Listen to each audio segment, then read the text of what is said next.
Hi guys, and welcome to Maltbox, the non-chill filtered whiskey blog. I'm Andy and this is Whiskey Review 126. What I have for you today is a Islay Single Malt Scotch Whisky. It's a new release, one of 4 new bottlings. A bottling series that usually sells out very quickly. It's known for its heavily peated whiskey. It's the Bruichladdich Octomore. In this case, the first review I'll be looking at of this series is the Octomore 10-year-old. And here it is, guys. Now you can probably see already, this is an official sample. This is not a bottle. So this has been provided to me by Bruichladdich to review. So firstly, thank you very much to the guys at Bruichladdich for providing the sample. But as always, guys, just because this sample has been provided to me does not mean that I'll be getting a favourable review. I'm going to review all whiskies, as I always do, on their own merits, whether I bought them, whether I spent £20, whether I've spent £100, or whether I've got them for free, in exactly the same way, with exactly the same thing in mind. Are they good? Quite simple, really. So, the Octomore 10-year-old, as I've already sort of touched on, this is one of 4 new releases of Octomore. You've got Octomore 11.1, 11.2 and 11.3. They're all 5 years old with various cask makeup. I will be reviewing those in the next couple of weeks. But I wanted to hit you with the 10-year-old first. It's the oldest expression in this release.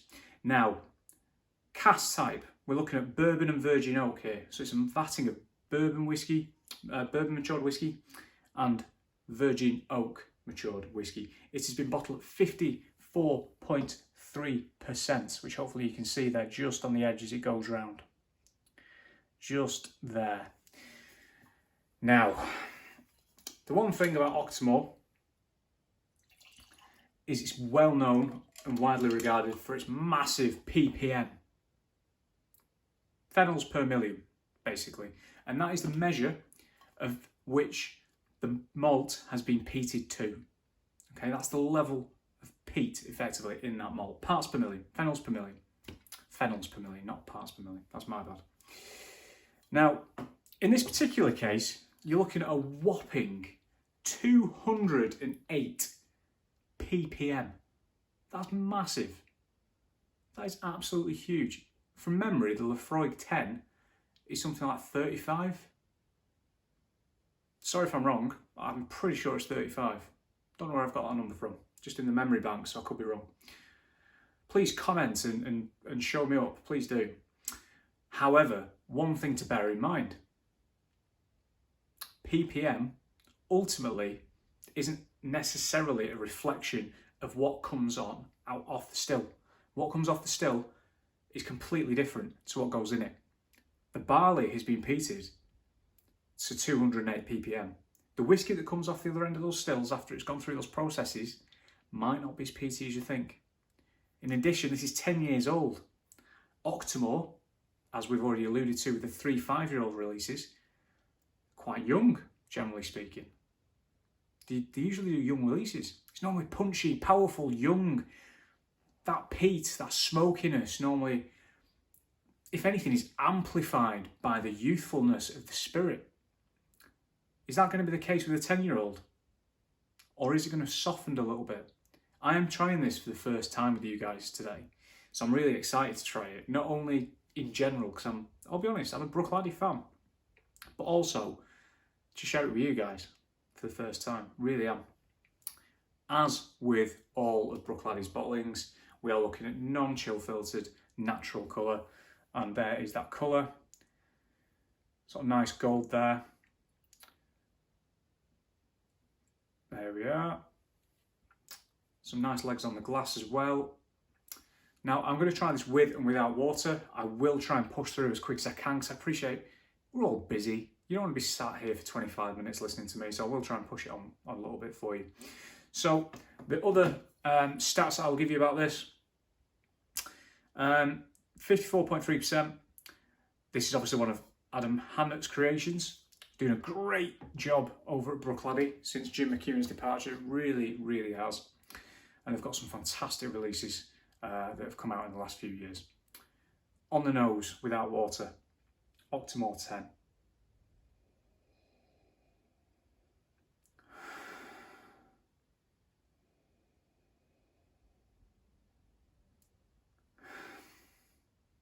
Lovely. It is, it's lovely. Genuinely. It's not a peat explosion. It's not. You can tell it's there. It's in the background initially for me. It's consistent and it's constant, but it's not in your face. For me, there's a bit of citrus in there. There's an oiliness to it, like an olive oil kind of note. There's also what I find in a lot of Bruichladdich bottlings, what I describe as haylage. And haylage is basically silage. It's straw. It's grass that's baled up for cows to eat. And over time, it ferments. So if you ever go through the countryside and you see those big rolls of hay in the fields, that will either be haylage or silage, depending on how they're going to do it. If they're going to wrap it and keep it wet, or if they're going to leave it to dry. And I think I've said in a couple of other reviews where I've mentioned this note, I've grown up in the countryside. That's, you know, I've always grown up around farms, and it's just reminiscent of me of walking through farmyards with all these bales piled up. It's really nice. There's coal smoke, and I've already said olive oil, but there's a real nice kind of engine oily, treacle and black pepper note in there as well. And also for me, you've got that underlying salinity, ozone, fresh sea, salty air that I do find on a few other laddie bottlings, particularly their peated releases such as Port Charlotte. Now, on the palate without water, this for me is where those phenols, if anywhere, are going to count. Is it going to be a massive peat explosion, or are the 10 years in casks? Is this being 10 years old taking that away from it? Is it going to be soft? Let's see.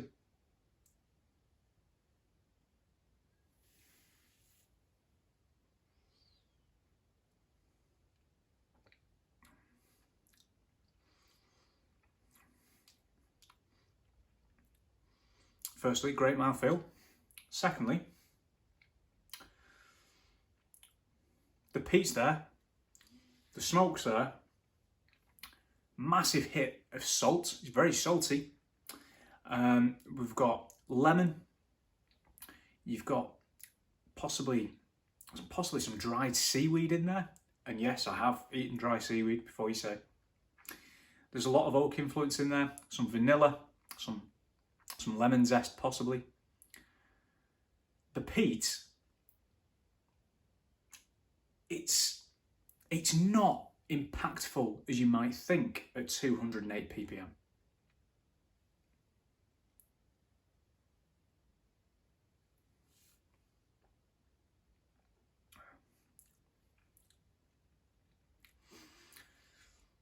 It's a surge, quite a soft one, very pleasant, incredibly well balanced.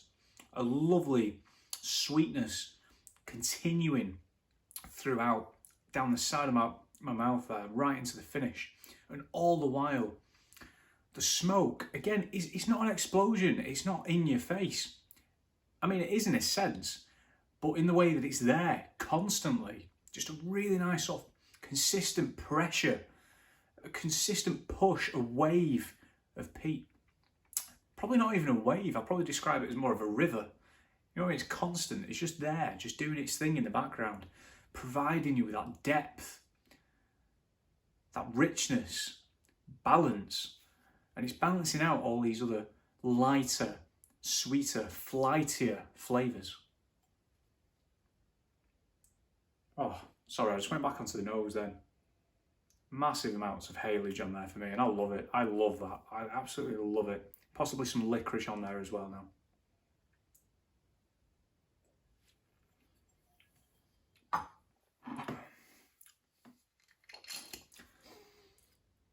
Black pepper as well. I'm just topping my drum up because I'm going to add water to it now. Do you know what? One thing I would say, if I got this blind, would I have said that that was 54.3%? No, I would not. That is, guys, this is dangerously drinkable at 54.3%. It really is. I think ultimately you do have the varying elements of the cask influence here. You've got the lighter flavours and the sweeter flavours, your vanillas, etc. from your ex-bourbon casks, but you've then got that spiciness, that charriness of the virgin oak. Right, now, I've put roughly 1.5 teaspoons of water in there. I'm just going to let that sit for a little while.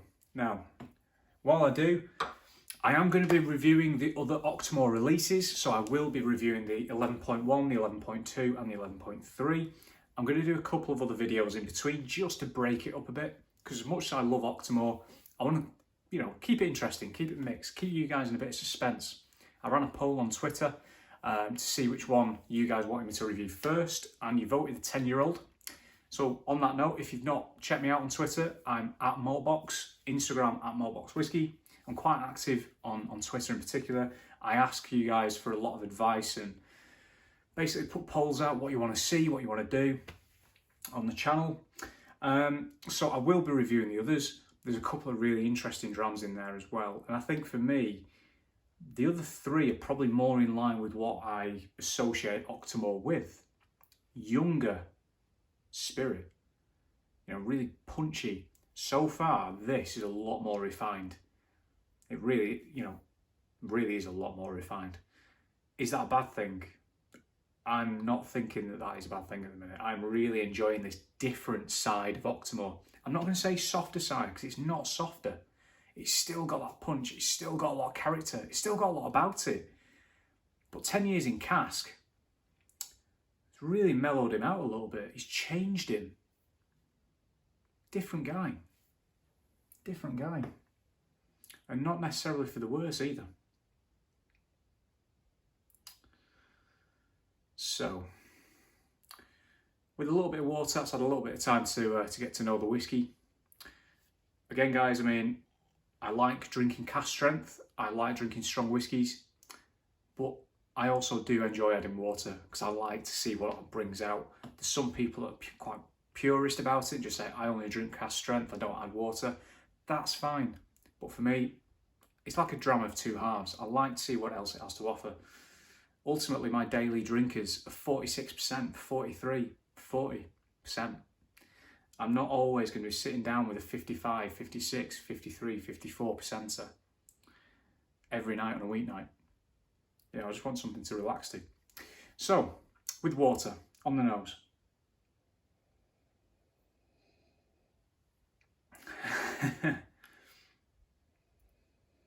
Okay.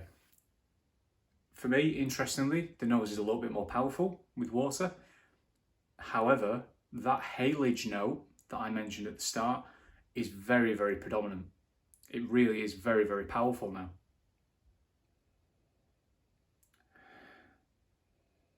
There's sort of a soapiness as well. Maybe like an olive soap.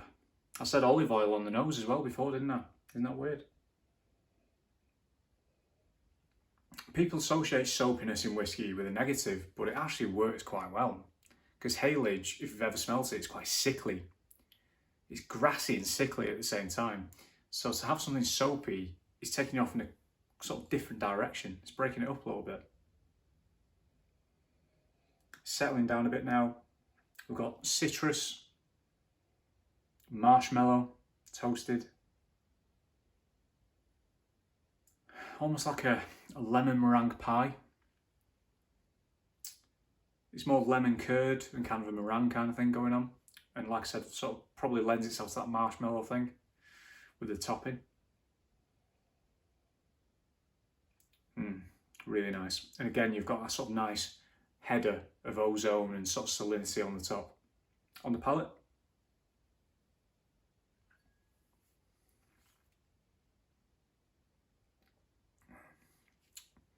The mouthfeel, still great.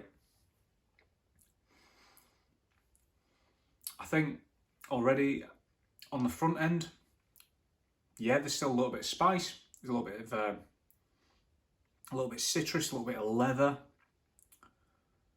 It kind of also reminds me of when you're at school and you chew your pencil as well. There's that kind of note going on. The peat and the smoke is still there. I don't feel it has as much influence with the water. Like I mentioned previously, I said it was a consistent pressure, like a river just going on and on, supporting those flavours. And it still does support those flavours, but it dies off a lot quicker.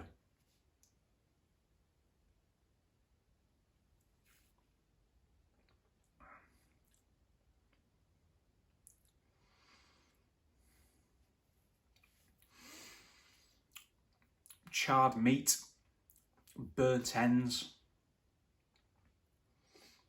overcooked steak, smoked pork, you get it.